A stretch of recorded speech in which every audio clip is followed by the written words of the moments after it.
السلام علیکم ناظرین، ایڈوکیٹ گلشن سلطانہ تھیں مظفر گڑھ سے۔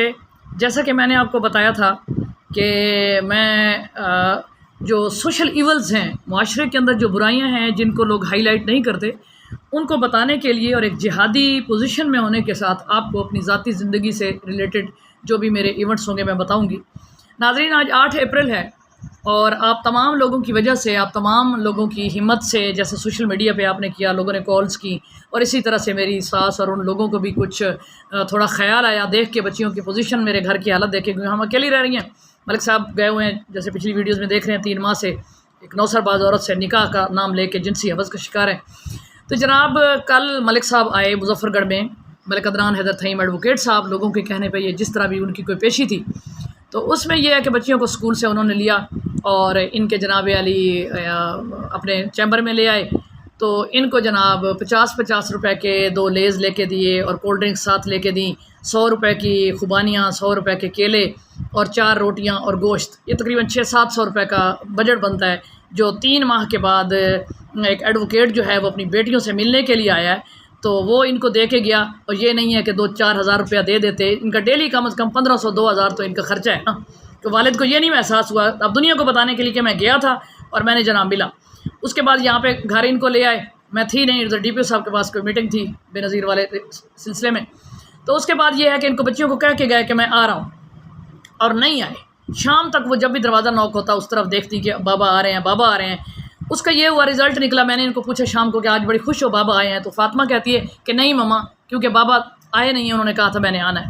تو زینب جو ہے یہ بیمار ہو گئی رات کو، اور اس کو جناب علی وامٹنگ شروع ہو گئی، ابھی بھی ٹمپریچر ہے۔ صبح جب میں جانے لگی ہوں 8 بجے چیمبر پہ، ان کو اکیڈمی چھوڑنا تھا، تو انہوں نے کہا مما میں نہیں جا سکتی، وامٹنگ ہوئی ہے۔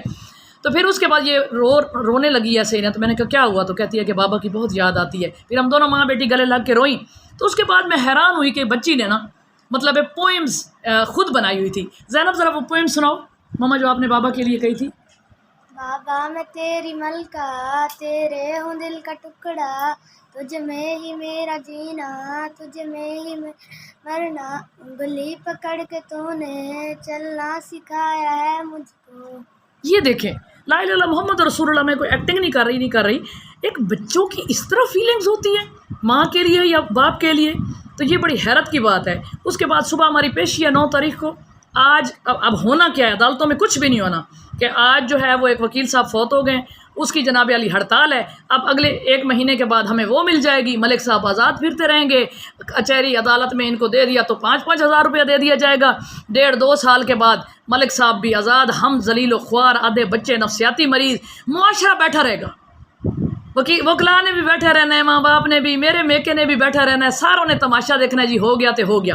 جب 2 سال کے بعد ملک صاحب کا ادھر ایک بچہ پیدا ہو گیا، 2 یہ ذلیل ہو گئے، آخر ہم نے پاگل ہو جانا ہے، ملک صاحب نے اپنی رگیں کاٹ کے یا جیلوں میں کاٹنی ہے، یا یہ بندہ بیچارہ فوت ہو جائے گا، بچیاں یہ دونوں نفسیاتی مریض ہو جائیں گی۔ میرا جناب یہاں پہ ہو گیا تو ٹھیک ہے، ورنہ مجھے کہیں آگے کہیں گے کہ تم آگے شادی کر لو۔ گھر تباہ ہو جائے گا ایک معاشرے کی بے حسی کی وجہ سے، معاشرے کی خاموشی کی وجہ سے۔ خدا را اس بندے کو آپ سمجھائیں، اس عورت کو نکالیں ہماری زندگی سے اور ہماری جنت واپس کر دیں۔ وکلا بھائی آپ لوگوں کا بہت شکریہ، سوسائٹی آپ کا، اب سب لوگ میری مدد کریں اور میرے اس خامد کو بے روی سے نکالیں۔ جزاک اللہ۔